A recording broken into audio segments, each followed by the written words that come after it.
So the session is getting recorded once again. Welcome back to yet another session. This is the second session of your semester. And we're going to walk through conflict resolution, how you resolve conflicts that nowadays is far too common to have disputes with your friends, family members, colleagues, anyone that we come across their path, I would say. And I found this little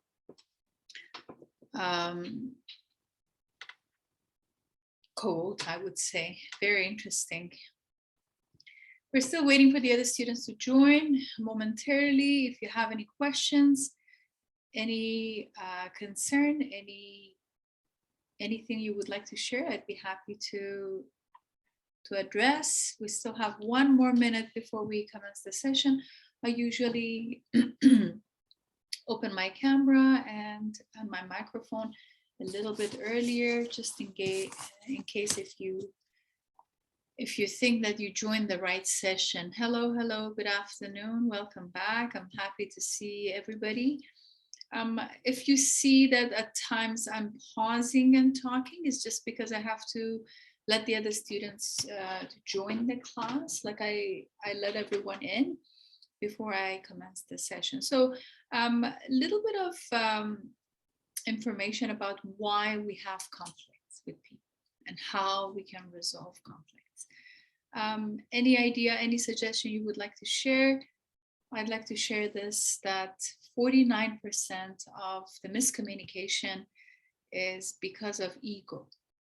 When the people are involving their emotions and their egos, not their IDs, their egos. It's a false kind of emotion, I would say. Some people are in great belief that they have to be right all the time. And 34% of the conflicts happen at workplace because of stress. Specifically nowadays, the workloads that we all do have, and working online mostly, you can relate that everybody will have this kind of stress level. And 33% of the conflicts and miscommunication happened because of the workload. Unnecessarily, we all do more than what we can chew, as they say. So what I keep this discussion open, I want you to tell me that, think about the last time that you had conflict with someone over text message, with your family member, with your colleagues, with your classmates. Could be with the barista at Starbucks who made a mistake about writing your name correctly in the correct spelling on the coffee cup that you got. Think about the last time that you had conflict or dispute with someone, and what was the reason? And why do you think that conflict happened? And how do you think you can resolve conflict? Because it is inevitable. Conflicts happen, and at the same time, we need to learn strategic steps on how to resolve conflict. Nowadays, it's called, this era is called as communication era. And someone who is powerful in communication can definitely advance in his or her career, as well as being successful in life, in relationships, and so on. So communication is the key element. I want you to share your ideas in the chat box. When was the last time that you had miscommunication with someone, and why did it happen? Thank you, Jay, for leading it. Jay says that had conflict with someone, with a classmate during the group project due to difference in time zones. Yes. Does that count as well? It does, Jay, it does. Main reason I do not select the teammates and I ask the students to do it on their own is because of that. Time zones and the work style differences. Some people would like to the style of work. Some people would like to work more, and some other people would like to be more laid back and then observe other types of performances. So work habits and time zones are the main issues if the students are working together. So for the benefit of my new friends who just joined the lecture, welcome back. This is the second session. And we always start the session in time and then we finish in time. I usually log in a little bit earlier in case if you would like to join and chat about something. We're talking about conflict resolution, and the question that I just asked everybody else a few minutes ago has been about when was the last time that you had a conflict with someone and how did you resolve? This is the question. I want you to think about it. Once again, 49% of most work conflicts happen because of egos, that some people feel that, oh, I am always right, or I want to always be right. And 40% is the stress level, and 33% is the workload, heavy workload. Yesterday at the subway station, Pratham, thank you. Subway job, okay, and the reason is workload frustration. Yes, Pratham, you can see that you're tired, and then, or sometimes I notice that people are hungry and they get angry, and they get frustrated, stress level, and then they lash out on someone else. So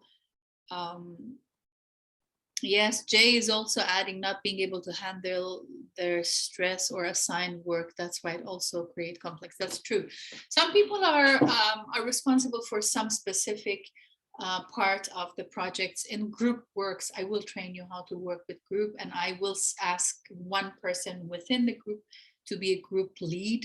So the group lead needs to hire the group manager and then assign specific role to each member. When the time comes when you're supposed to do the group work, I will train you on how to do that.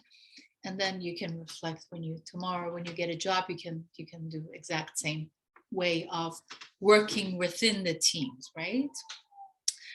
A great leader is someone who knows how to allocate responsibilities. I'm not talking about micromanaging. I'm not talking about being a manager with a title but not doing much. I'm talking about leading a group of people. We start small. We start with the small groups of, living in downtown Toronto, the sirens, beautiful sound is inevitable. So what you hear in my background is a little annoying. Yes, that was a distraction. So once again, when you are supposed to work within a small group, let's say group project that you're supposed to do for this course, you need to act as a leader, assign each member with a specific role, assign one person within the team as a manager, you lead them. So the leader, everybody else will, if there is a miscommunication, they come back to the leader. The leader's job is to act as a mediator, resolve issues, and so on and so forth. So when the group assignments come, I will train you how to run your teams. And this skill is absolutely interesting because when you practice more, it becomes your second nature, and then anywhere you go, you can lead people. I'm not talking about control, and I'm not talking about controlling and micromanaging is basically because of lack of confidence for the team and confidence on himself or herself. So the question, for the benefit of my new friends who just joined the class, once again, the question is, when was the last time that you had conflict with someone and what was the reason? I give everybody to think about this. As you can see, the survey given percentages, 49% of the conflicts happen because of ego, and which is a high percentage. And 34% is because of the workplace stress, and 33% is because of the workload. Because nowadays we finish the job after we say goodbye to our colleagues, then we start our second job, which is answering emails. So it's not only just the job itself nowadays, specifically when you're working from home. Thank you. I'm reading your notes. Thank you. Daval is saying that last term had a difference of opinion with the group member due to ego. Yes, ego conflict is a big issue. But one of the members of my group took the lead and handled the group. Bravo, exactly. So the leader's job is to negotiate, and I will train you how to negotiate step by step. I've already prepared and posted one of those booklets that I teach my UFD students. What I usually do, because we have access to Harvard University, let's say, assignments. Professors have access to most other educational institutes. What I do, because I own those, because we purchase them, we pay for them, I can share them with my students. They're absolutely essential for everyone to educate themselves. This is an important lesson for today. Ego, conflict, and colleague, but the eventually understood is wrong. Yeah, I would always say wrong or right itself is black and white and is too biased. I would say there's nothing wrong and nothing right. It's always the selection, right? What we select, what I prefer. But common sense is collecting pieces of evidence will give you enough documentation to prove your point. Then we come to the next point of persuasive communication. How you can persuade the next person that you're communicating with in a professional way, without raising your voice, without changing the tone, without changing your facial expression. So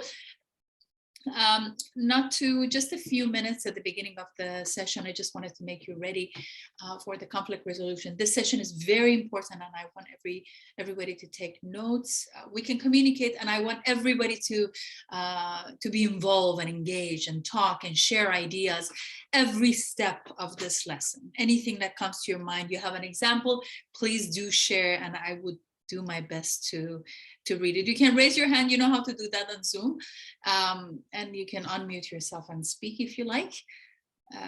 That would be an option. I'm going to take you to your course shell momentarily. Hafez is saying that last semester had conflict with a group member in group assignments since they did not complete their own part, and I have completed the whole. Wow. Hafez, yes, exactly. That's another issue. If someone doesn't do that, and then your workload would be more than necessary. And I'll teach you a technique on how to communicate and not to do someone else's job, because each individual of you registered for this course. Your degree will not be shared with someone else's. Therefore, you need to do your own job. You can work within the group and help each other. Of course, that's what I always suggest. Helping each other is different than taking over someone else's assignment. It's a different transition, right? I will train you on how to do that. It's pretty interesting. It's not what you say and what you do, is how you say and how you do it. I will train you with very diplomatic, very tactful techniques and keeping your smile, and then you do the job perfectly well. Arash is saying that had a same issue with the group members projects I'm working, and the member joined the last day of the project. Wow. Yes, at times I notice, Arash, I am unsure how exactly the group setting was done in last semester. I noticed that at times, if the professors want to control everything and then assign the students with the specific members, and you have to work with person X or Y or A or B, these issues might have happened. That could be the time zone difference, or could have been with based on other issues. I'm unsure how exactly the situation happened on your end. I know the fact that once we want to control everything, then if we do, then the chaos happens. There's no control nowadays. Leadership and communication are the only basic, important, key elements in anything that we do in life. And the era of dictatorship and controlling is way over. And nowadays, you know how that is. Like, we communicate and we resolve the issues. No one knows everything. No one is perfect. We all share ideas. And the power of a teamwork is more knowledge could be chipped in, basically. So you can see that the problem of ego at work, right? I might be able to train you and give you some materials to read and educate yourself how you can adjust the ego if it appears. We all do have that ego. How you can communicate that and how to avoid involving your ego. And what is an ego? And what is the base of ego? What is the subconscious issue that the ego appears, and so on and so forth. I opened the can of worms, I guess. We're going to come back to this, but you need to know the reasons and the percentages of the problem: stress, a workload, and egos. I'm going to take you back to your course shell. Then again, if you just joined this session is quite engaging, and I expect everybody to communicate step by step with me. Anything comes to your mind when I'm training you on based on one specific topic, one specific example. I give you case studies. I put you in a breakout rooms. I walk you through all those documents that I posted, and I want you to engage, and I want you to learn and share your ideas. I think last session when I recorded the lecture, I had to post it on the documents and lecture folder manually because the shell was not arranged properly. Then I thought that it's easier for you. There is a tool. It's called. I'm going to change my preview. This is what you see on your blackboard on the left hand side. This bar, the gray vertical bar, is called action bar. When you click on tools, you see Zoom meeting. I always post the Zoom link on the announcement, of course, for your benefit. When you open the blackboard, you'll see where to go. But when you click in here, you'll see all the sessions that are already organized and so on. You click in here based on the date and you join the session. Previous meetings is the recorded sessions. When we finish the class today, you come back to this and you'll see the recorded version. It's nice and more organized rather than just manually posting everything on the documents and lecture. Therefore, just to have the clear communication, what I'm going to do, I'm going to exit the preview student view, and I'm going to change this folder as documents folder. Okay. So the lectures will be automatically posted on the tools box. When you click on tools, you'll see it. Any questions so far? Thank you. Shelley saying that the conflict happened with 4 of the members within the group and they didn't reply evenly. I also emailed them. Then I prepared all the assignment, which was difficult to collect. Yeah, that's another thing. We don't do someone else's job. We work within the team. We share the ideas. Everybody's individually responsible for the assigned part of the group work. So yes, group work is a technique, and I will train you on that technique. We're going to learn how to resolve the conflict. So we go a little bit backward, because first we'll learn how to resolve the conflict, and then I'll tell you how to work with I'll show you how to work with the group. So the document that I mentioned, so everybody learn how to access the recorded document. Right? Recorded lectures are posted on the tools, and you click on the previous lecture, then you'll see it. So I finish and it's automatically posted over there. So it's more organized and I like it better. A little bit of organization wouldn't harm. What I posted in here is the document that I was telling you about. I expect everybody read this document. It's a short report from what I just mentioned, one of those documents that I got it from Harvard Law School. So at law school, students or management, let's say, Nowadays, this is a skill that everybody needs to learn because we're in the communication era. We're constantly communicating from text messages, emails, face to face. What I say and what I encode as a message might not be heard as the audience is supposedly to decode my message. So I need to be clear in my communication. I need to say what I want to say. How many times you've been frustrated? Just a few days ago, like you guys shared the conflict examples, experiences. A few days ago, I was at Starbucks to pick up my coffee, and I'm a coffee drinker, guilty as charged. And I noticed the lady right in front of me, she changed her order like literally 3-4 times. Everybody, there was a long lineup behind me. Everybody was so frustrated, and it was an early morning. So she wanted the temperature to be checked. She wanted the foam to be corrected. She wanted to have not much of water, and the whole, the drama, I would say. What she wanted to say was not exactly what the barista was understanding, I would say. So I realized that she wanted to do something in a rush, and she wanted to control everything. I was the observant, of course, quiet observant, but it was interesting to see that from a simple communication at the coffee shop, we might have conflicts till a big project or the group work that we have. So this document that I shared with you is one of those documents that I want you to read. I buy these documents.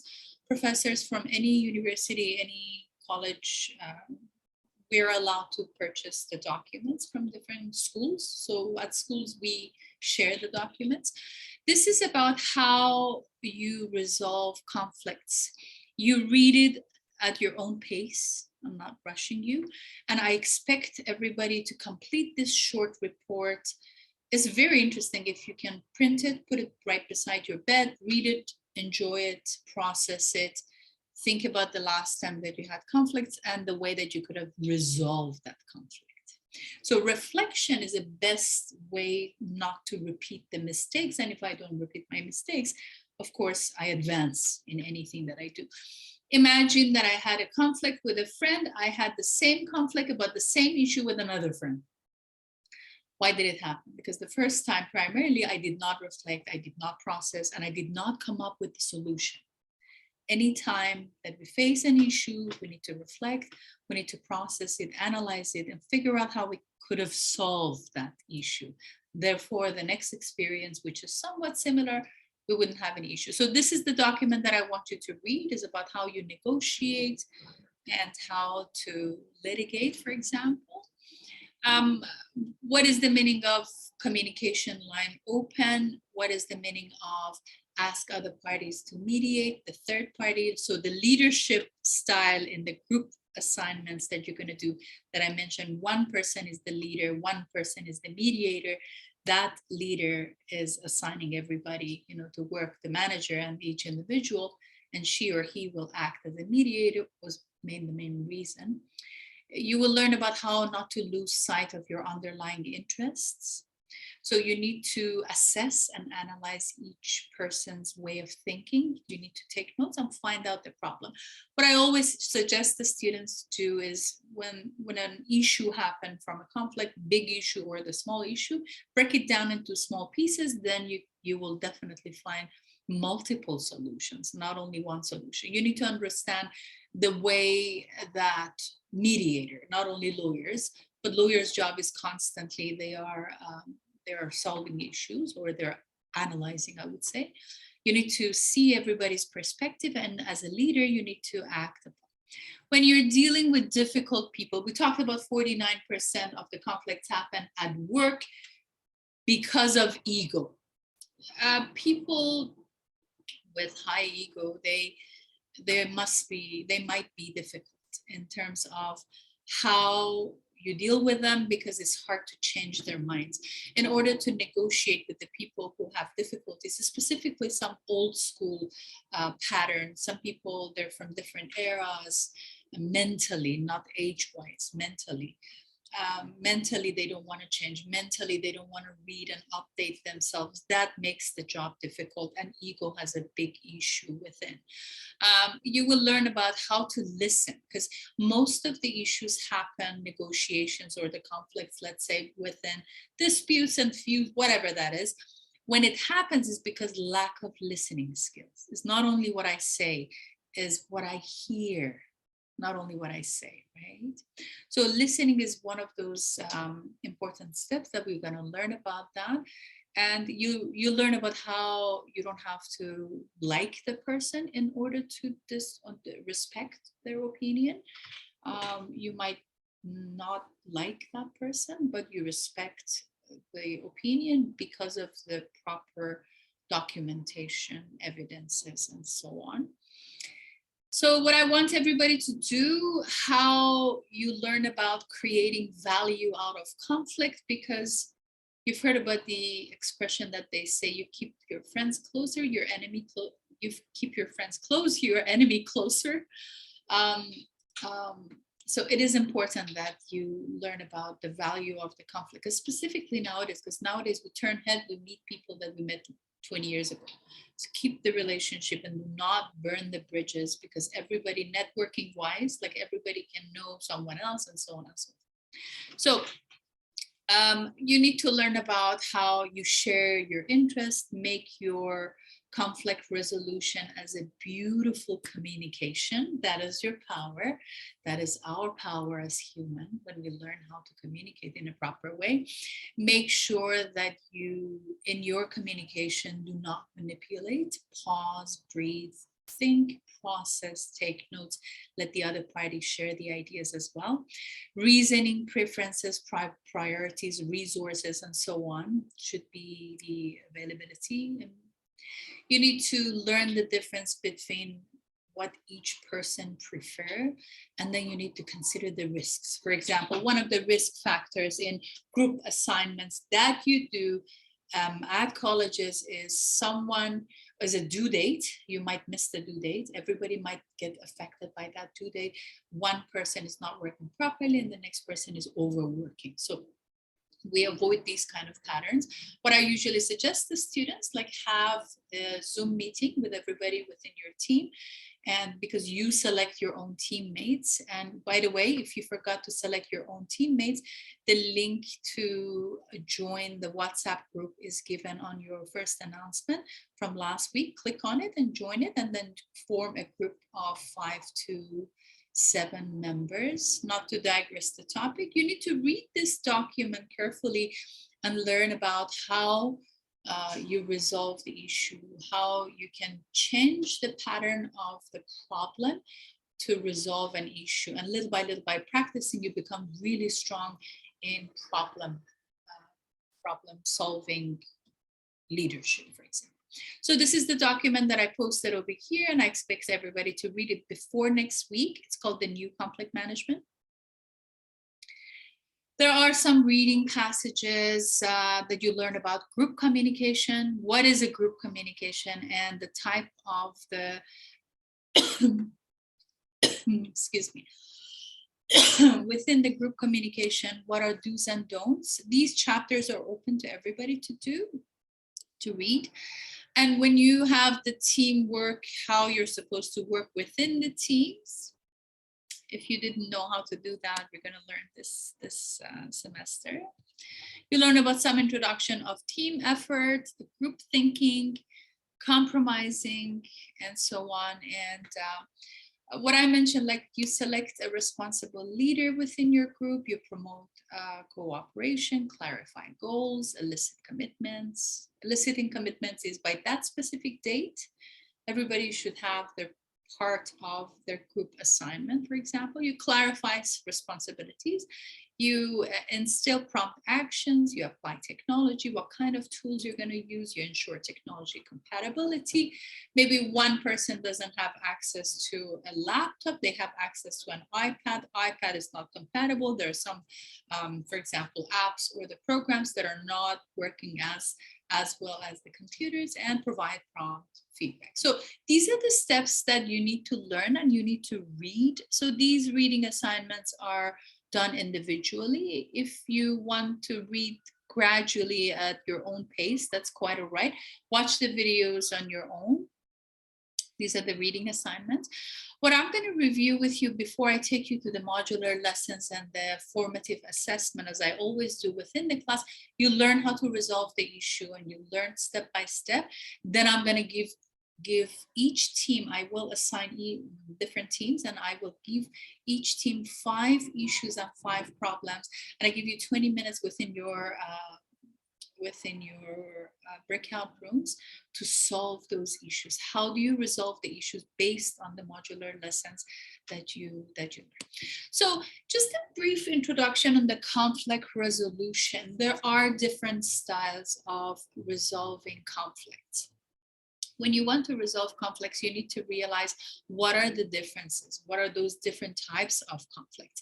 One of those conflicts is considered, can everybody see my page okay? Yes, ma'am. Wonderful, thank you.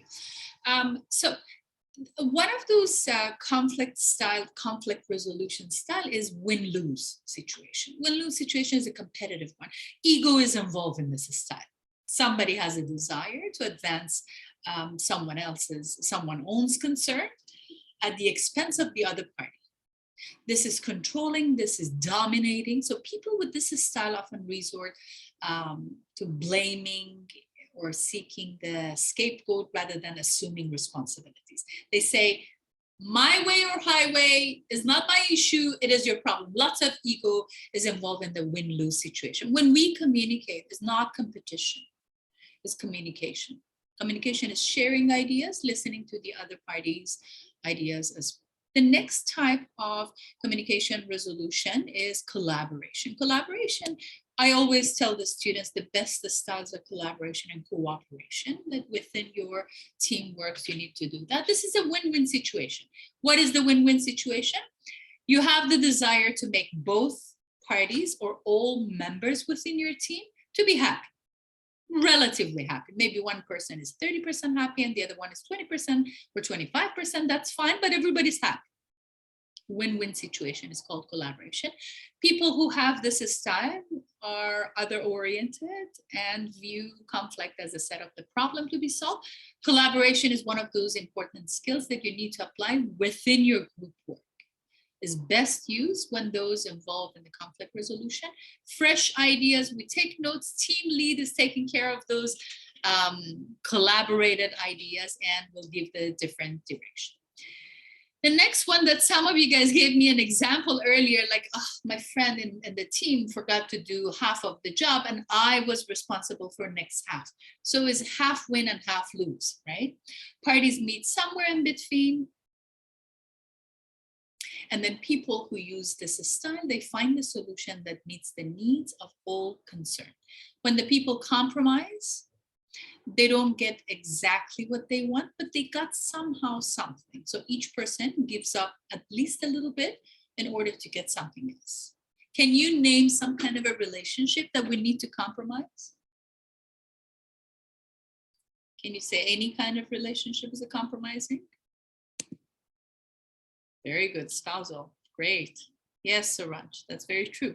In marriage and when we get married, we should compromise. Parenthood, for example, we should compromise. There's no other way. Accommodation is lose-win. It's not winning and losing, it's lose-win. When you accommodate, you desire to satisfy the other concerns over your own concern. This is somehow considered as people-pleasing. I give too much, for example. People with this style will give to the demand of the others to avoid conflict. Let's say fear is the baseline, to avoid rejection, disruption, conflict, and so on. And people pleasing is a base element on that. So typically people with this management style, they like to please people. Can you think of any accommodation or accommodating style of conflict resolution?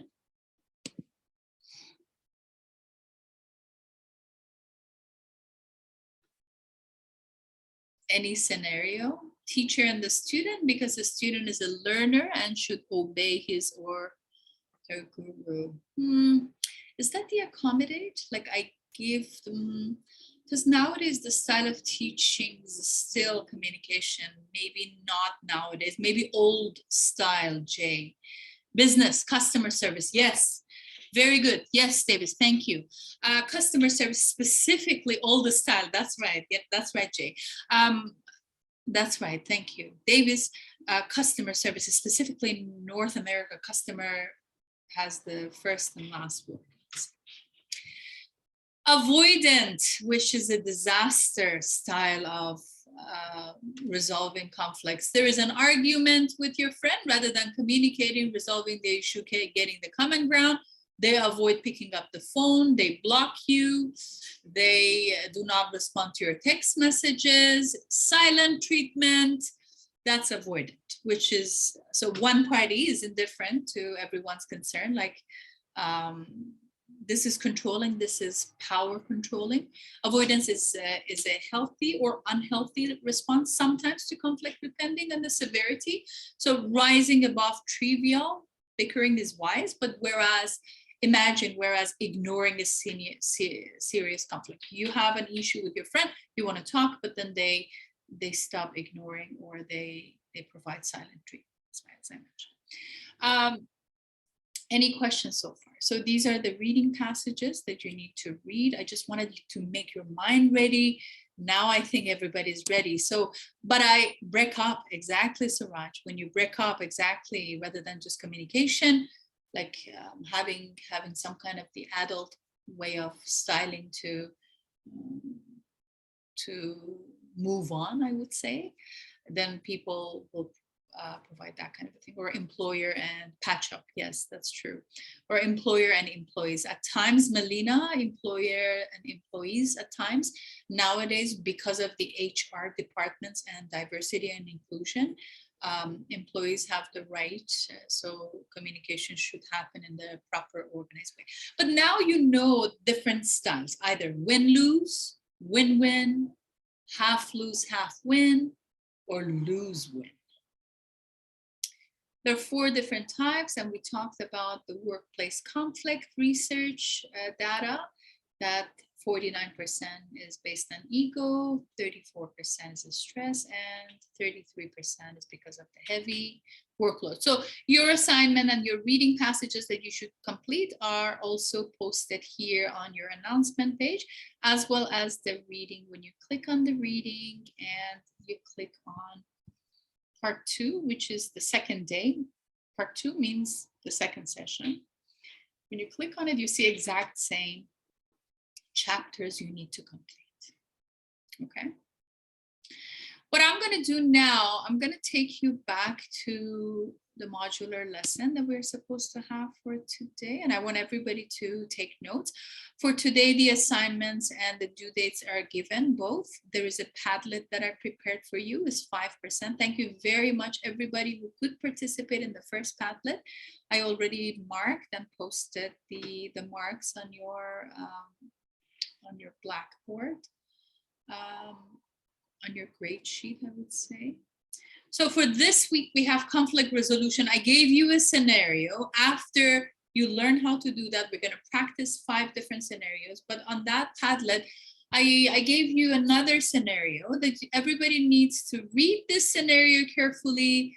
And this is a funny cartoon, but it is true.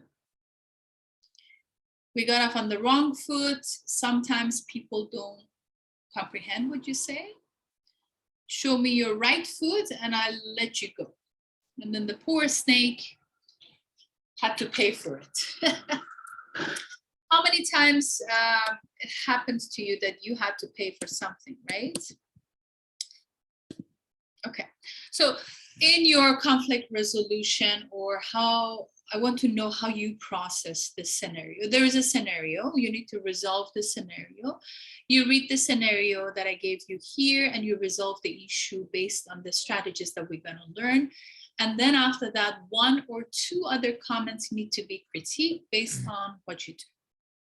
You know how to do that. If you've never worked with Padlet, you click on this little pink plus sign and then you open it, you write down your name. Some of you guys forgot to write down your name last session, and then you need to start resolving the dispute. So you analyze basically the scenario that I gave you and so on and so forth. You post it, and the due date for this post, I already mentioned that on your Blackboard, is this coming Sunday, which is May 22nd by 11:59 p.m. It's not midnight, it's not a minute after. Do not send me an email and look for the link. Everything is clearly communicated. I teach communication. I'd better have the clear, open communication with my students, and it's here. Okay, you click on it, it'll take you there. A few of you guys after like emailed me yesterday and asked, not few, but two of the students from this class emailed me yesterday that, Maria, I'm ready to do Padlet number 1. Based on the college and university policies, if you're having a delay by 24 hours, you get 10% penalties, 48 hours, 20%, and 72 hours, 30%. After 72 hours, even if you post a book, there's no mark. Okay. Suraj, yes, I posted your marks. Yes, if you posted, if you completed your first assignment. Oh, okay, Suraj, thank you. I'll look into it. I don't know why you don't see it, but I think. Oh.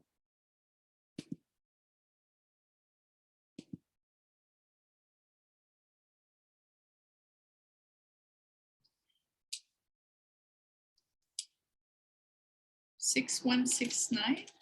You don't see it. Sometimes it takes, yeah, now I know why. Sometimes it takes a little bit of time. I posted some marks, but I need to press to show to students. I need to open the document to everybody. So don't panic. I posted on my Excel sheet as well as your Blackboard. You'll see it after the class, okay? Yes, don't panic. Yes. I got it. Okay. All right, not to waste the time, I'm going to take you to recognizing what are the basis of foundations of conflict resolution. What we do today, we'll learn, and you can share your ideas, your comments within the chat box. I will pause, read sporadically. And after learning the foundation of conflict resolution, we're going to have formative assessment. Each session you learn, and then I give you a quiz. 5, 6 questions, doesn't matter, but you're here, you're practicing, you're learning, you're sharing your ideas, you're good to go. So at the end of semester, if I see that, for example, Jay has been present, Jay has been involved, always engaging, always participating within the class, completing all the assignment. Jay, as an example, mind me saying that your name, easier to come across, and then you would definitely leave this semester by A++. Take notes.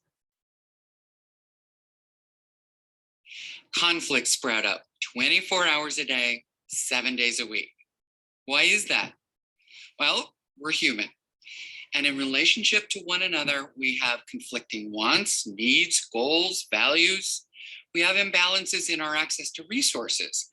And we have different opinions about the rules that should govern everyone's conduct. So we argue.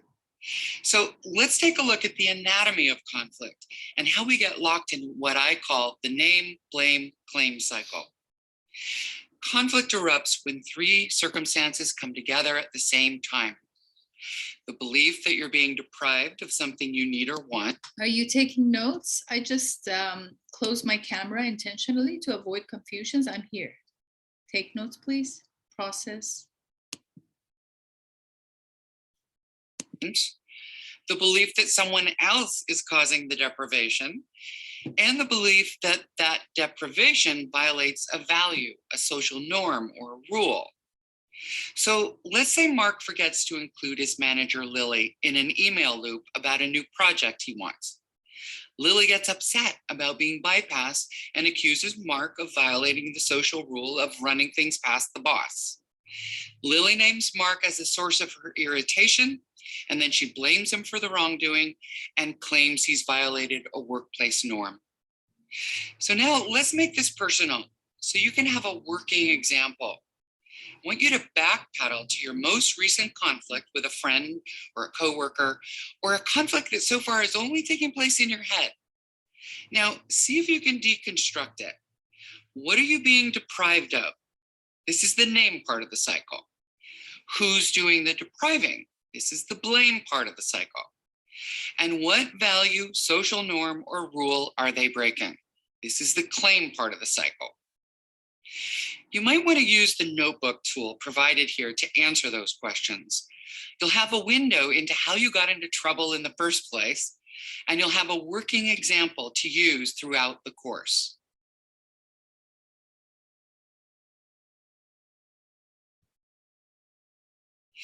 The way we respond to conflict has its roots in our upbringing and our culture. Some of us can argue ourselves into exhaustion, and some of us would rather take cover and wait out the storm. So if we're going to build conflict resolution capacity, it makes sense to find out our default conflict response style so we can practice making better choices in the future. Let's take a look at the Thomas Kilmann conflict model, which illustrates how people typically behave when faced with an uncomfortable situation. As we go through each style, be on the lookout for your default. So let's say you think you should get a promotion. You've been taking on more projects and responsibilities and contributing value way beyond your job description and original expectations. But just thinking about the conversation is producing a sort of internal conflict, a fear of rejection or being passed over. In the avoid quadrant of the model, simply put, you don't ask. You let the opportunity pass because the fear of rejection is so high, you can't bring yourself to ask. So you lose. And in truth, your boss or your team loses out too, because your value is going unrecognized. In the accommodate quadrant of the model, you find the will to ask, but when you're met with questions or pushback, you fold. You say, that's okay, I just thought I'd ask. In this scenario, you lose and they win. In the compete quadrant of the model, you definitely ask. And when your boss starts to waffle or says no, you double down. You defend your request. And you might just add a little threat to get your boss to see things your way.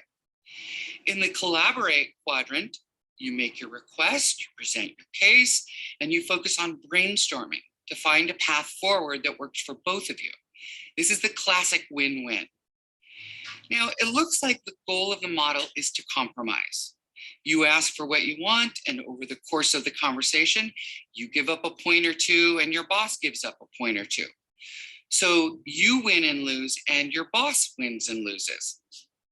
Now, in my opinion, the model should be altered so that collaborate is in the center. We learned about these models, right? Just a few minutes ago. And as a part of your reading passages, please review and please read again, including that document from Harvard that I shared with you. Carry on, take notes, give me your 100%, be here, be present, be focused. Of any conversation where the goal is to find agreement. You enter the conversation with the mindset that you're going to ask to be valued, and you're going to explore possibilities and options until you're both happy with the outcome. You may, in fact, wiggle on a timing or title or make concessions, but the overall outcome and feeling of the conversation is that you've done your best and been well met. You've preserved your relationship and probably deepened it. So be honest with yourself and pinpoint your default conflict style. With your new awareness, you now have the opportunity to choose collaboration as a more effective way to solve everyday problems. When we feel we haven't been treated fairly, or we think our needs are being ignored, we react. We say, ouch. And if we're in a reactive frame of mind, we often resort to contentious tactics.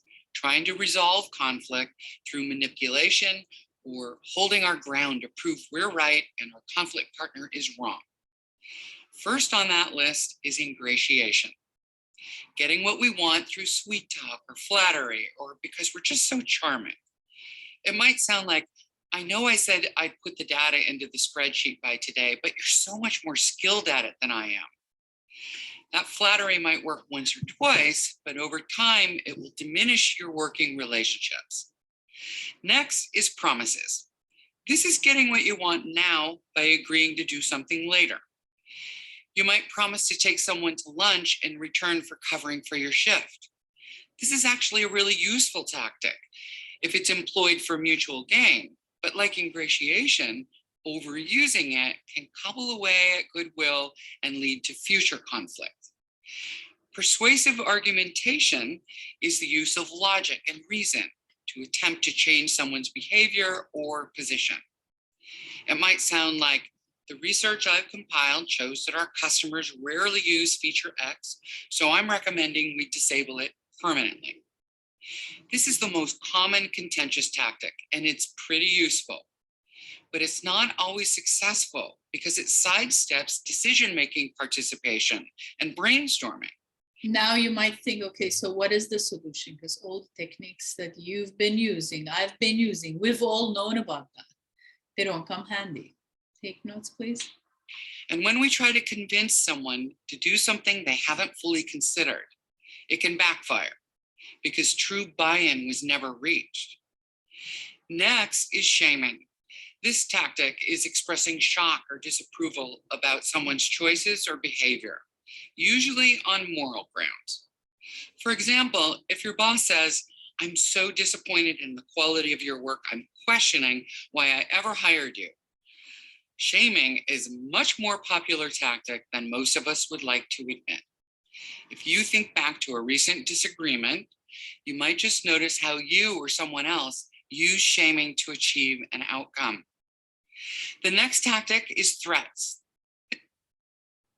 This is getting what we want by saying we'll cause the other person harm if they don't comply. If you don't get the proposal draft to me by Friday, your days on this team are numbered. Sound familiar?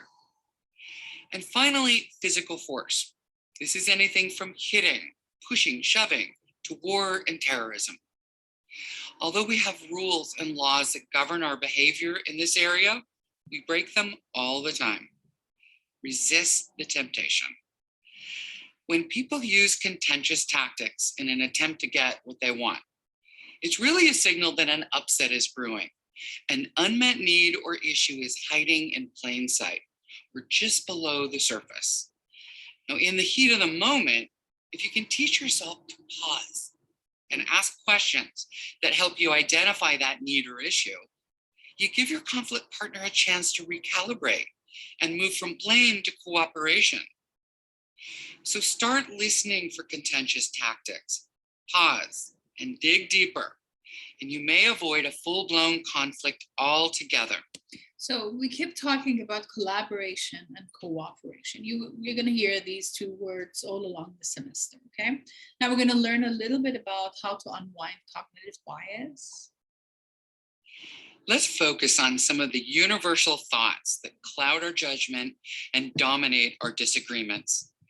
These universal thoughts are called cognitive biases, and they operate just below the surface of our awareness. And when we're in the middle of a conflict, our biases and buried thought patterns cause us to cling to our positions like barnacles. So let's uncover how these cognitive biases work in our everyday conversations. First is hindsight bias. This is also called the I knew it all along bias. It's the tendency to view past events as being predictable. So let's say you've noticed that when team members propose ideas to your boss, they're all met with rejection. And now you're proposing a new idea and your boss shoots it down. And you say, I knew you would have that reaction and wouldn't support me. Hindsight bias helps you point your finger, but it does not help you solve the problem. Next is fundamental attribution error. This is the tendency for people to explain the behavior of others as personality defects while minimizing the role of situational influences. So let's say your report has been late to work repeatedly for the past couple of weeks. As you sit down for a team meeting, he shows up 10 minutes in. You're thinking he's disorganized and disengaged, only to learn later he's been taking public transit because his car is in the shop. Oops. Surely there's a conversation to be had about how to deal with your report's circumstances. But the point here is to recognize how we leap to conclusions ahead of getting the facts. Next is confirmation bias. Now, this is the tendency to look for or interpret information in a way that confirms our preconceptions. So, for example, if you believe that Joe is not the right person to lead a new project, you might seek out information and opinions from people who agree with your perspective to make your case. So, confirmation bias can hold you back from seeing things in a holistic way. And finally, belief bias. This is when we form an opinion about the logic of an idea or a proposal, not on its merits, but on the belief in the truth or falsity of the conclusion. Let me break that down. A workplace example might be if management is pushing production to hit more volume, believing more is better, then any proposal favoring quality over quantity will be rejected. These are only a few of the cognitive biases that operate in everyday conflicts. In truth, we have infinite biases about gender, race, nationality, economic status, same for weight, appearance, how tall or short somebody is, you name it. The fact is, you can't stop your brain from judging. It's what our brains do. But you can train yourself to pause long enough to ask yourself, how am I viewing this conflict? What filters and biases might be clouding my vision? If you can recognize your own biases, you can take a step back from them and allow room for other perspectives. This awareness not only helps you diffuse a conflict, it can help you avoid it altogether. Does that make any sense so far? You guys are okay? Any questions so far? Before we start doing the quiz. Okay. All right. So very good. Thank you. Let's share this question, and I want your answers to be in the chat box. Why is a logical argument often contentious? People are illogical, arguing is unpleasant, the premises may not be acceptable to all parties, the conclusions may be painful. What do you think? Which answer do you think is suitable? Read the question again, as 90% of the right answer is the right question to comprehend. Why is a logical argument often contentious? Many of you guys are saying because the conclusions may be painful. Try again. I have sporadic answers. The premises may not be acceptable for all parties is the correct answer. So the argument may be sound, but the premises can be a source of conflict, right? What we're going to do, we're going to learn how to resolve issues. First, we need to identify the issue and the problem. Take notes, please. The resolution roadmap is a framework comprised of 5 steps that can be used to resolve any conflict. So let's focus on the first step, identifying the issues and needs. When we're in a blaming state of mind, acknowledging the conflict and being willing to talk about it may be far more difficult than all of the other steps combined. But pointing fingers keeps you in an endless cycle of blame and nowhere near uncovering the real issue, let alone resolving it. So the fix, you have to work on yourself first. To find out the nature or subject of the disagreement, think of a current or recent situation and ask yourself, is it relational, something having to do with your relationship? Or is it substantive, a disagreement about content or process? Or is it perceptual, a disagreement about how you're viewing a situation? So let's say Mark is under pressure at work. He's been getting to work late and missing deadlines and doing shoddy work on a special project. Mark is worried that his boss, Lily, will fire him if he doesn't get his act together. Add to that the fact that Mark thinks Lily is hypercritical, and her strategy and process are keeping them from getting the results they really want. So how do Mark and Lily move from avoidance and blame to Houston, we have a problem? This classic line from the movie Apollo 13 was not phrase, Houston, you have a problem. If it had, things would have turned out much more dire than they did for everyone. For Mark, the disagreement is around process, the strategy guiding the deliverables of the project. But because he thinks Lily is hypercritical, they're also having a relational disagreement. The next layer of identifying the issues in a conflict is to investigate your own needs and behaviors. You might want to pause the video and use the note-taking tool here. What do my actions and behaviors demonstrate about what I want for myself, for others, for the relationship, or for the organization? And how would I behave if I was really committed to what I want for myself and others? If Mark is being honest with himself, his behavior is demonstrating that he's not committed or invested in the project. What he really wants is to share his ideas about how he'd tweak the process to produce the best possible outcome for the project. Now, digging a little deeper, it's also likely that Mark wants a little more autonomy and for Lily to value his expertise and contributions to the project. And if Mark was committed to all of that, he might start behaving differently by sitting down and talking things through and sharing his ideas with Lily and others on the project. He'd stop showing up late and grumbling about things and take some positive action to turn things around. The first step in the resolution roadmap is not about assigning blame to yourself or others. You're simply taking stock of what's driving your feelings and actions, your motives. And if you can understand your motives, you can change your motives. In a conflict, there are two things operating. One is what actually happened, and two is how people interpret what happened. Said another way, it's facts versus fiction.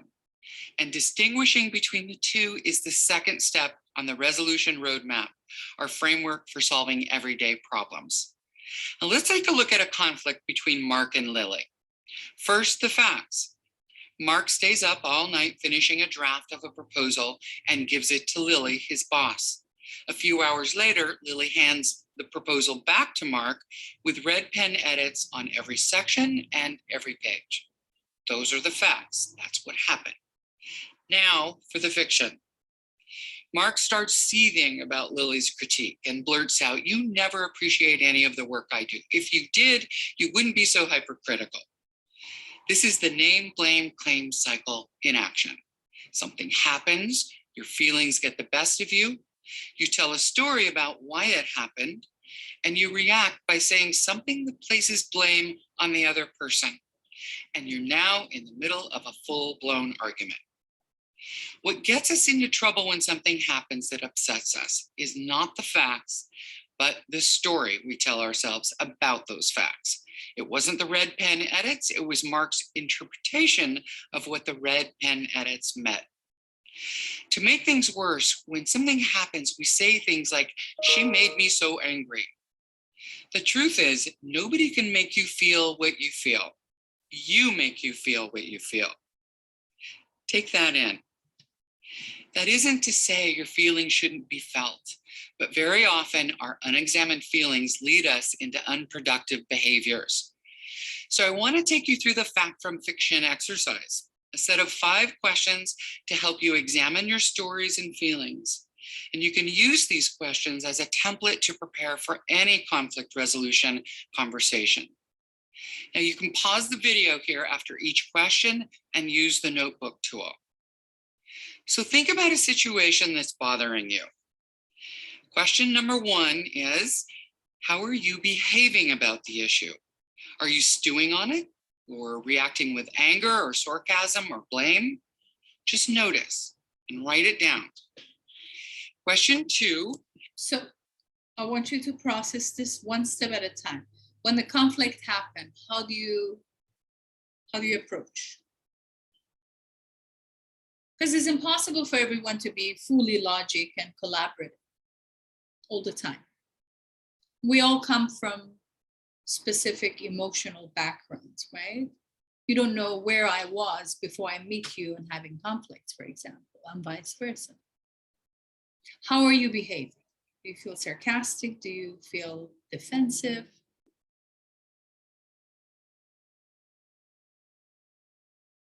Process and take notes, please. Is what stories are you using to justify your behavior? Our stories usually begin with phrases like, I never, or I always, or you never, or you always. So write down your story. Now, question 3, what feelings do your stories generate? If you have a story like, you never listened to me, what feelings get stimulated? Anger, rejection, betrayal, whatever it is, feel it and name it. Question 4, what might also be true? This question is all about finding new perspectives to view a conflict. You might say, Maria, when the conflict happens, I cannot go through all these questions. That doesn't make much of a sense. We're learning the strategies and we're learning to process it, to learn how to communicate and how to resolve conflicts, right? So we need to be able to go through all these psychological steps, I would say, in order to resolve. Alternative stories. So when Mark said Lily never appreciates the work he does, might it also be true that Lily is being pressured by her boss? Or is it possible that Lily wants to help Mark do his best? So think about the subject of your conflict and the stories you're telling, and see if you can come up with alternate versions that create some wiggle room for empathy with your conflict partner. And question 5, how can you take your part in the conflict? Before you attempt to resolve a conflict, you need to take responsibility, not blame, responsibility for the part you've played. Have you been disengaging because you disagree with the strategy or process? Have you been triangulating to get people on your side? The fact from fiction exercise is not easy stuff. But if you take the time to noodle through your thoughts and feelings and stories, you'll give yourself the clarity you need to find your way back to cooperation and workability. Okay, so I will give you the break time in a few minutes. Stay with me. We're going to learn about opening the conflict and gaining alignment and getting to agreement. The last few steps that we're going to learn are extremely important. Opening a conflict resolution conversation can be the hardest part of this entire process. And this brings us to the 3rd step in our resolution roadmap, our framework for solving everyday problems.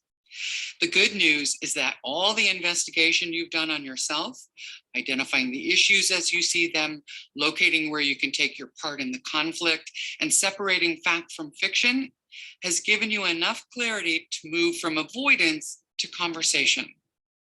Your job in opening the conversation is to express yourself in a way that makes it safe for your conversation partner to engage. Here are the key elements to a successful opening. Are you taking notes? Is everybody taking notes? You guys are with me? Stay with me. Wonderful. Thank you. The facts as you see them. Tell your story and own it as story. Ask your conflict partner for their perspective. Now, to demonstrate the key elements, let's take a look at a situation between William, a VP of engineering, and Gina, a senior product engineer. So we're going to have tons of different case studies for you to get a better understanding. The company is a young, successful startup experiencing the challenges of exponential growth. Here's Gina and William. Set.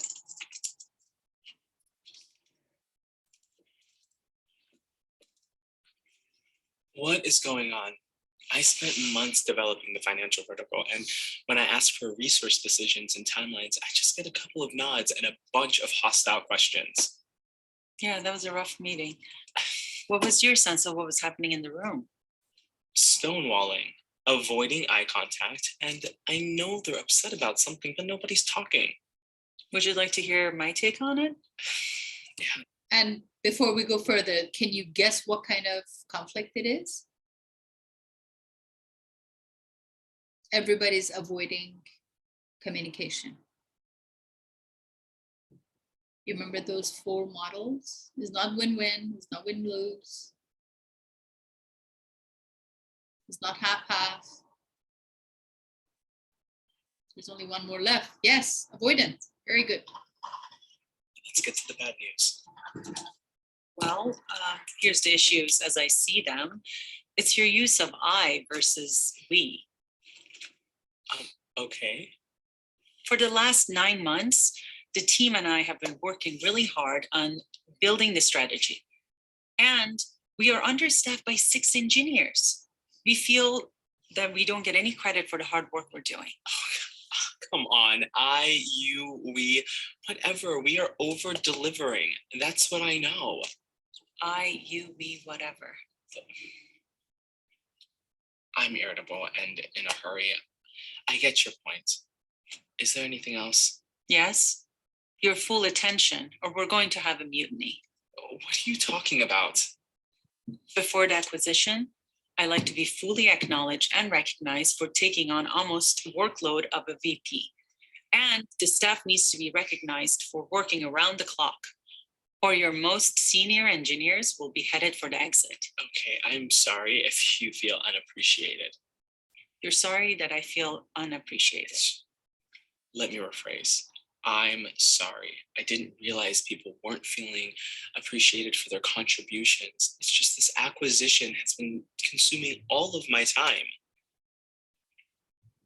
Okay, that was a pretty challenging. You got it, right? The way that they were communicating frustrations, the way that he was trying to change the words, not listening, not being able to verbalize it, articulating it. Opening for Gina to get through. William was resistant and snarky, and Gina really had to stick with it, repeatedly pulling things back on track to get the facts out and tell her story. The truth is, not everyone you attempt to resolve a conflict with will have the same skills you're learning right now. They won't play by the same rules. And you might even feel like you're the adult and your conflict partner is the teenager throwing a tantrum. But if you persist calmly, like Gina did, and don't let your conflict partner's reactions trigger you, you'll be able to state your facts, tell your story, and ask questions that make it safe for your partner's facts and stories to emerge. You can do this. Okay, we're going to learn about how to do the Step alignment 4 and brainstorming. in the resolution roadmap, our framework for solving everyday problems, So we're learning how to resolve it. Okay, stay with me for the next few minutes. is gaining alignment and brainstorming. I want you to think about a conflict you're dealing with. You very likely have an idea or several ideas that would solve the problem. But if you try to go from identifying the issue and straight into solution, you run the risk of gaining false consensus, a fake yes for the purpose of getting out of the conversation as quickly as possible. So you have to step into the messy part and hear the other person out. Hear their facts and stories and ideas. So they're not just part of the problem, but part of the process of getting to the solution. One thing that can help you through the messy I part. can give you a very, very good example. If you've ever experienced, for example, meeting a therapist, you go and share your thoughts, and then you want to find a resolution to that. They never give you the solution. They say, "What do you think you're going to do about that?" So this is the point. When the conflict happens, you need to ask them the question of how they would solve the issue. They would feel definitely heard, and they would definitely might come up with a great solution. Part is asking yourself what I call the big deal question. What are we committed to? Or what goal are we all trying to accomplish? The purpose here is to find a common theme to anchor or focus your problem-solving process and keep you on track. So let's take a look at this part of the process with our conflict partners, Gina, a senior engineering director, and her boss, William, as they get into and out of the messy part. Thank you for the apology. It seems like you're being stretched in every angle yourself. Exactly. And honestly, the engineers are not the only ones with one foot out the door. I'm so sorry. I didn't realize how difficult this must have been for you. It would be a great loss to see you go. Yeah, so look, we need to stay focused and aligned. I completely agree. What does alignment mean to you? We need to exceed our targets. You see the effective listening that Gina is doing? Empathizing and effective listening. So they bring them back to the same level of understanding. If I'm angry and someone is not in that temperament, of course, they never listen to one another. But when I empathize, I bring their level of emotional level, of course, to the level that I'm listening to. And then, of course, we can communicate in the same alignment, right? To prove the value of our strategy and to protect the team. Okay, great. That would be in the long run. But what kind of assurance do I have that my senior engineers will be staying intact while we meet the target? So you see, instead of talking and sharing thoughts, she's asking questions. So this is one of those techniques that you need to embed in your style of communication. Instead of telling people what to do, how to do, ask them questions because they feel that you value their thoughts. And of course, sharing thoughts by asking questions, they wouldn't be defensive. I wish that I could wave a magic wand and say that I am going to hire more engineers, but we have a lot of eyeballs on our budget. I understand. And it seems like you're worried about getting into the politics of it all for the acquisition. You don't want to get tangled in that. That's right. Well, I may have a couple of strategies that may help. Can I show you? Like basically she's initiating that she's in the same team as with him and as he is. Go. We just completed the performance reviews, and here's a list of accomplishments and deliverable of every engineer in the building. I think it's time for you to show them how much they mean to you and show your appreciation in the next meeting. Yeah, okay, I can do that, but that still doesn't solve the staffing issue. Well, here's another idea. Why don't we do some resourcing from other teams so we don't have to hire 6 new people? Okay, yeah, that might work. You've probably already thought of this, but how about we allow the senior engineers to tackle the resourcing plan? Yes, I think that's a great idea. Do you pay attention the role that is changing? Now he's asking questions. So she showed that she listened carefully by asking questions and so on. Then she suggested, now he's asking questions. This is the great way of listening when the conflict happens. Idea. And I think it will work if you sign the salary increase that I sent you last week. Just to clarify.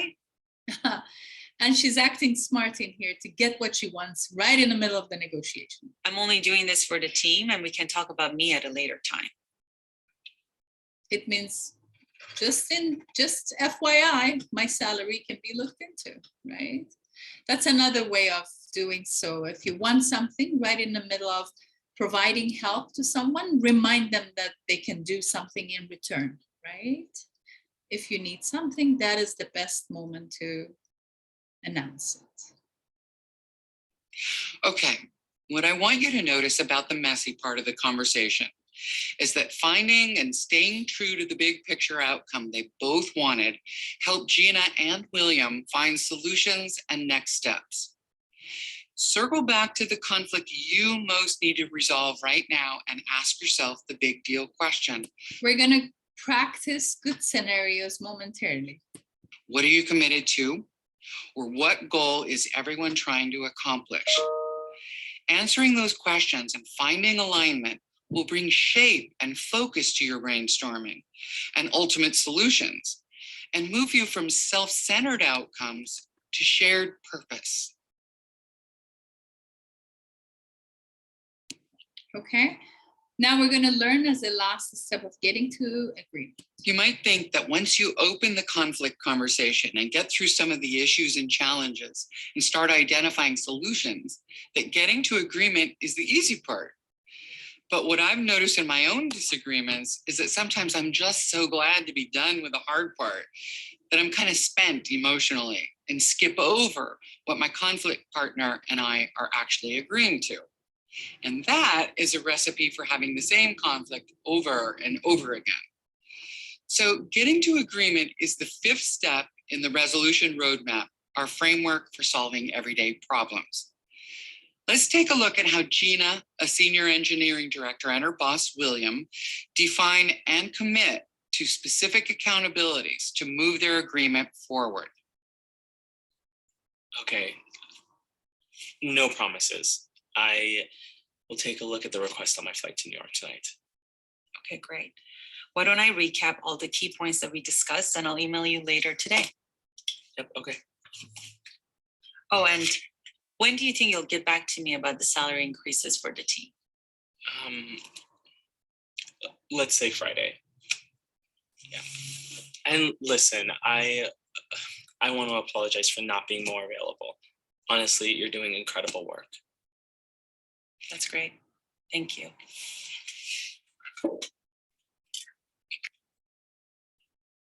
Okay. All right, even though the salary increases are not a done deal, William and Gina are on the same page and have worked out accountabilities and next steps.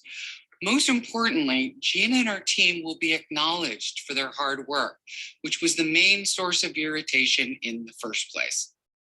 So stay the course.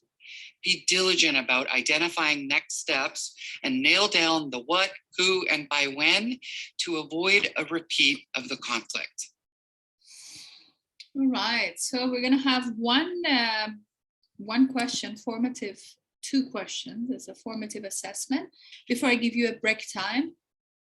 So the question is asking, everybody participates within the chat box, please. Because they are pressed for time, 2 leaders failed to nail down a timeline for a ban on weapons testing. What is the likely outcome? Repeated conflicts, conflict resolution, escalation. They're short in time, they're 2 leaders, they both failed to nail down a timeline for a ban on weapons testing. What is the likely outcome? Most of you guys are telling me as repeated conflicts. That's right. So a key element of the solution hasn't been addressed. Without it, the conflict will be repeated. As I mentioned, like when the conflict happens in the first place, process, reflect, come up with the solution to avoid repeating the conflict. Next question is asking, if Margaret disagrees with Lillian concerning the cost and the quality of the kitchen trim work, then the conflict is what? Substantive, incidental, relational, procedural. Read the question again. If Margaret disagrees with Lillian concerning the cost and the quality of the kitchen trim work, what kind of conflict do you consider it might be? Known as procedural? Try again.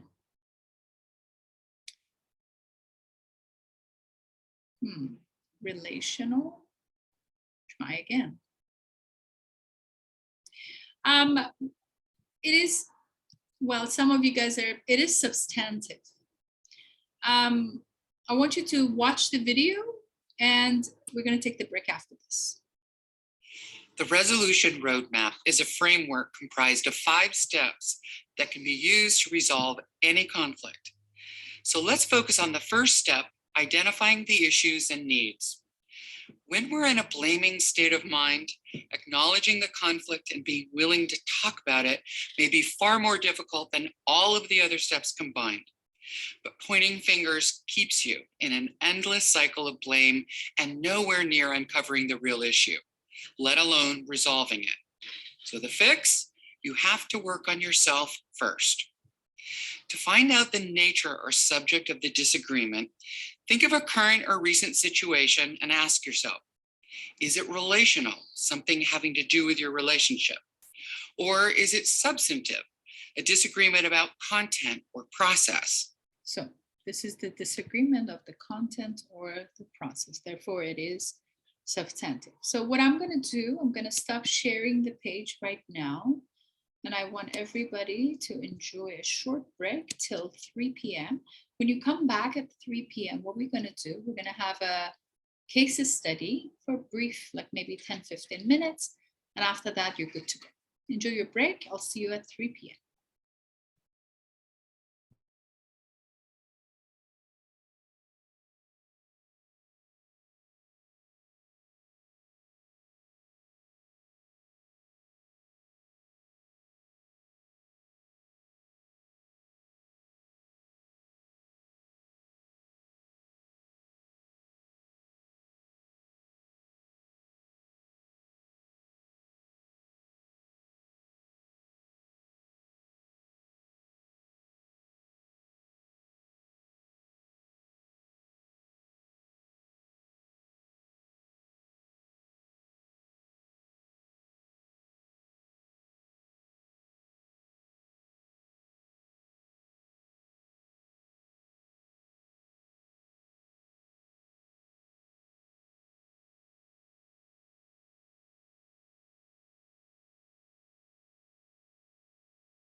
the recording. The recording is resumed right now. Once again, if you miss some part of the lecture, make sure that you watch the videos. As I mentioned earlier, you need to go to Tools, and on Tools, you can log in to Zoom as it shows.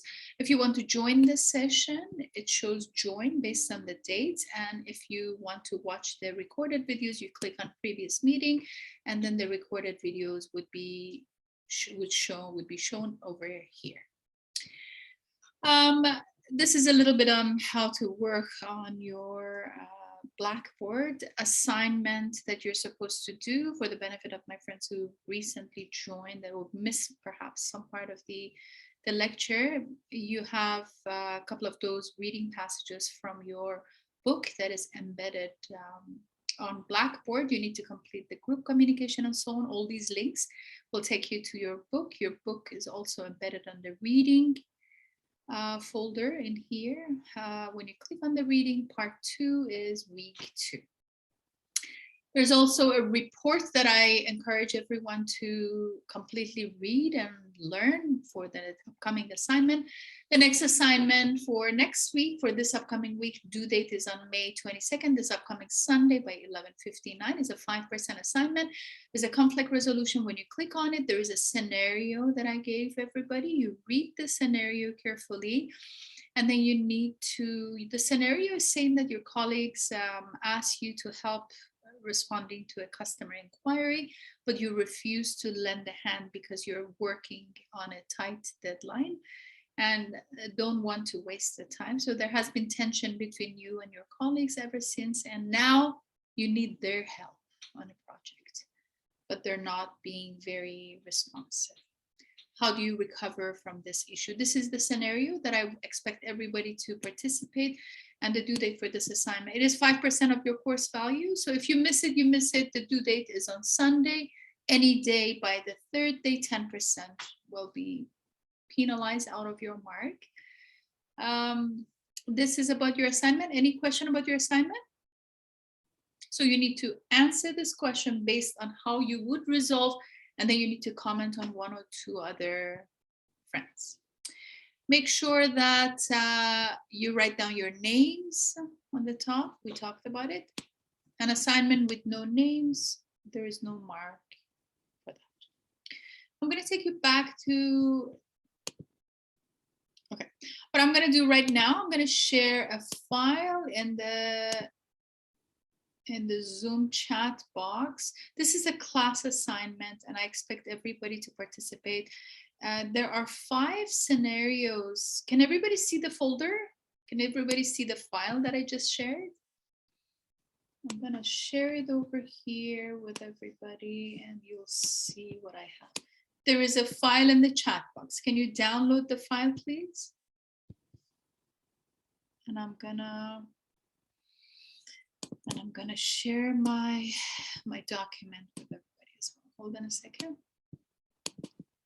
I'm opening exact same file that I'm sharing with everybody, and I want you to review. There are 5 scenarios. Can everybody see my page here? I shared this file in the chat box. Excellent. Thank you. Thank you, Jewel. Thank you. So there are 5 scenarios. I give you around 15 minutes to work on it. Scenario number 1, it says you should receive an email from Tanlene that contains important information that say it should know.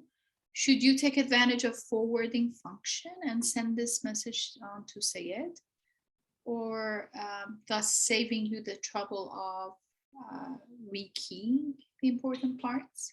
Scenario number 2, so you need to resolve each scenario within your teams. I'm going to put you in a breakout room momentarily.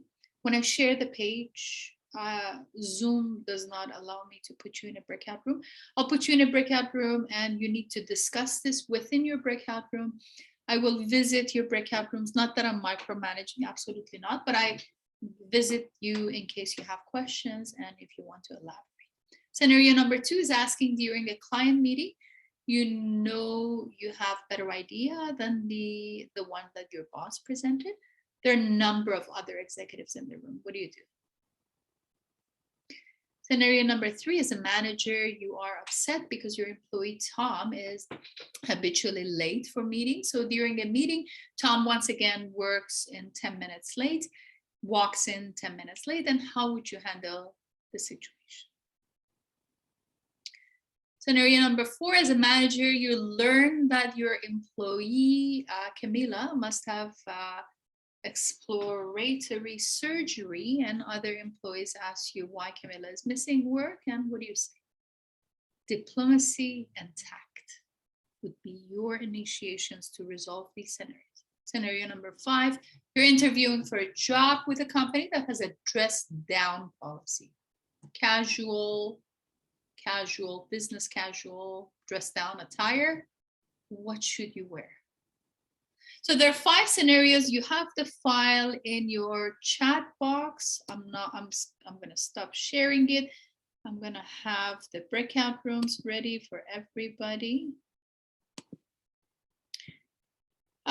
Depending on number of I think 5 breakout rooms. There are 3, 4, 5 people within each team.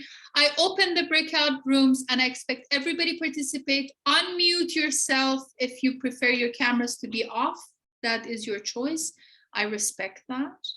Unmute yourself. Can everybody, you can't see the file? Can everybody see the file?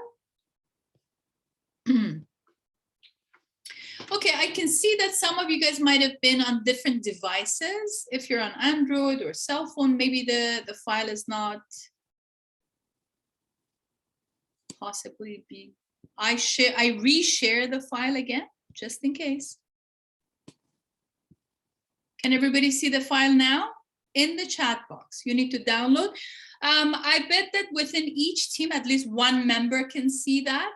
That specific person can share it with everybody else. I allow everybody to share the page as well, okay? So everybody can share the page within your teams. Check the time with me. I'll bring you back at 3:30. It's 3:14, 15, okay? 15 minutes, discuss these issues. You're on the mobile, no problem. Paratha, your teammates can open it and you can just contribute your ideas, okay? I'll bring you back at 3:30, discuss the issues. You need to come up with a solution for each scenario. Any question before I open the breakout rooms? Great.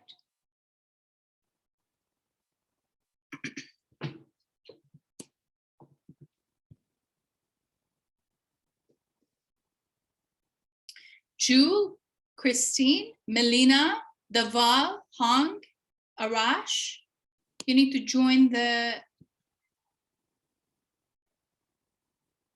Hey, you, can you join the breakout room? Shelly, can you join the breakout room?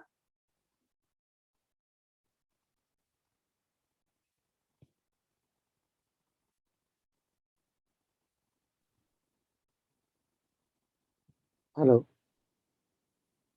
Can you join the breakout room, please?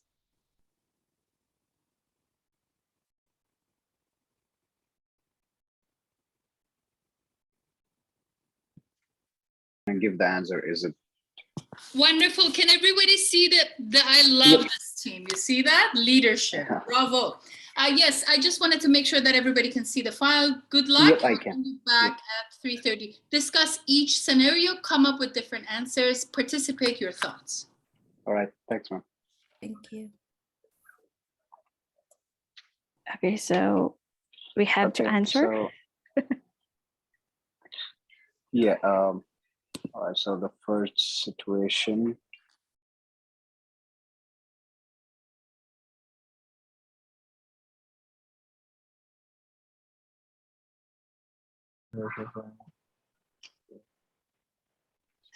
Wonderful. Breakout room 2. Can everybody see the scenarios? No problem. Yes, Yeah. Yes, ma'am. Good work. Make sure you review your ideas and then share and see how would you approach all these scenarios. Good work. I'll bring you back. Okay. Okay.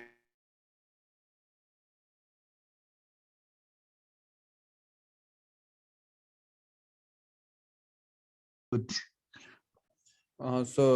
Breakout room 3. Can everybody access the file? Yes, Yes, Professor. Professor. Correct. Wonderful. And can someone share the file with other people? Because I noticed some of you guys were not able to access it because you're logging in on your cell phone. So maybe Javon, can you share your file, please? Wonderful. Thank you very much. Discuss each scenario, come up with a solution. Good.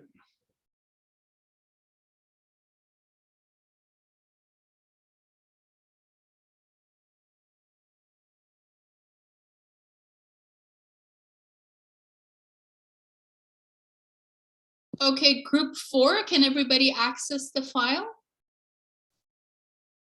Michael, Mina, and Jay. Okay, you need to unmute yourself and discuss it within the chat box. Cameras can be off, but the microphone should be on. Hello? 1%, very good. Okay, Mina, no problem. You don't have a microphone on your PC? Oh, on your PC, you don't have a microphone? Okay, all right, so, but can you access the file? Mina, Michael, and Jay? Yes? Okay, you need to discuss how you resolve those scenarios, okay? So Mina, if you don't have access to microphone, no problem. Can you take advantage of the chat box and write down the ideas, okay? To contribute. I'll bring you back at 3:30.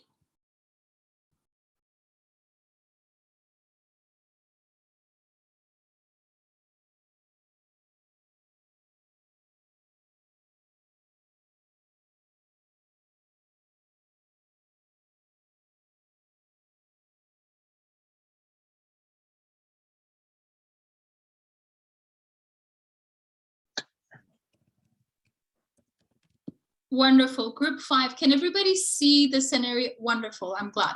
You don't need to type it, you need to discuss it, but that's wonderful. If you think that you come up with one solution per team, that's quite all right, you can type it. You don't need to submit this assignment, it's just more like an engaging and interacting case study scenarios, like discussion. Yes, so you need to read it and everybody needs to participate and share thoughts like I would resolve scenario number 1 in this way and so on and so on. Okay? Okay. Okay. It's a discussion. Thank you. Thank you. Thank you.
Mina, thanks for coming back in time.